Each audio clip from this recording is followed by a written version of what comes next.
I still remember the way she smiled when I told her I was getting married. That tilt of her head, the faint squeeze of my hand, like she was happy for me. I know now it wasn't joy, it was calculation. The day it broke. The divorce papers were still warm from the printer when my family sat me down. No sympathy, no questions, just accusations. You ruined a good man's life. You couldn't even give him a family. You're the one who left. They didn't want to hear the truth, that he had already started a family, with her. I didn't cry in front of them, I never do. I walked out with my dignity, my wedding ring still in my pocket, and a promise forming quietly in my head. Before the rot. She was my cousin, younger by 3 years, the type everyone called sweet. I let her babysit my dog. I shared clothes with her. I even introduced her to my husband when she came to visit. He liked her laugh.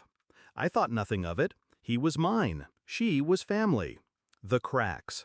It started small. He began working late, smelling faintly of perfume I didn't own. Then the sudden silences when I entered a room.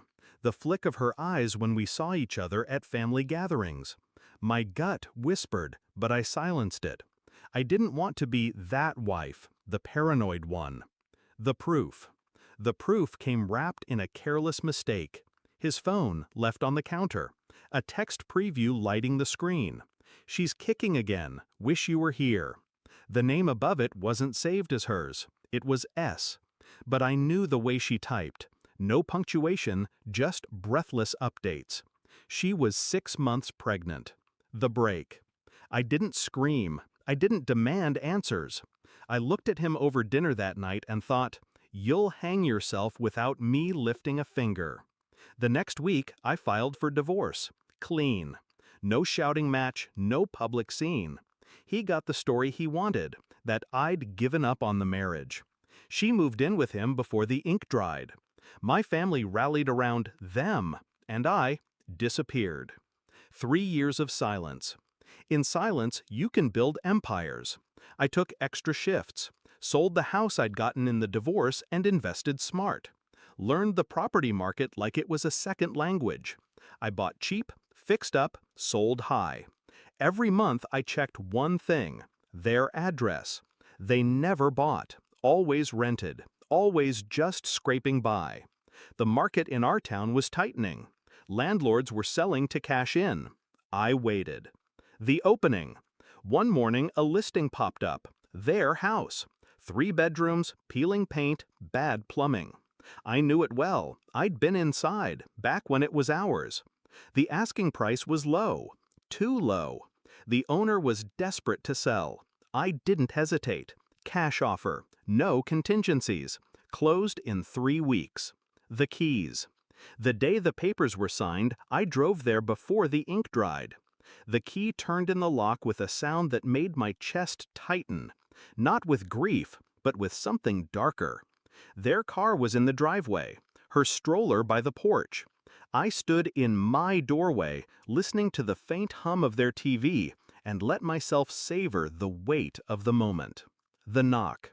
She opened the door, baby on her hip. Her face drained when she saw me. "What are you doing here?" "I own this house now," I said evenly. "Your landlord sold it." No, he wouldn't." I handed her the notice. Legal, unshakable, 60 days to vacate. Behind her he appeared, older, heavier. The confident smirk I remembered replaced by something smaller. "You can't do this," he said. "I already have." The spiral. Over the next weeks, I watched the cracks form in their little world. Movers too expensive. New rentals out of their budget. She tried calling my family, spinning her version. This time, no one answered. I didn't have to spread the truth, just a quiet word to the right ears that maybe they should ask her about timelines. Secrets have a way of rotting from the inside. The last day. On their final day, I arrived early. The house was stripped bare. Their child fussed in the car while they loaded the last boxes. She wouldn't look at me. He did. "I loved you once," he said. like it was some olive branch. I stepped closer. And I loved myself enough to bury you with a pen instead of a knife. The roof. That night, I walked through the empty rooms. The walls still held faint outlines where their pictures had hung. I opened the windows, let the air clear. This house was mine again. Not because I wanted to live in it, but because owning it meant I owned the ground they once stood on. The release. Revenge isn't loud. It's not a shout in the street or a drink thrown in someone's face.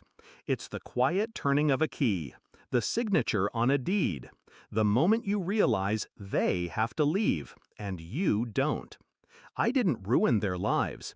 They planted the rot themselves. I just bought the soil.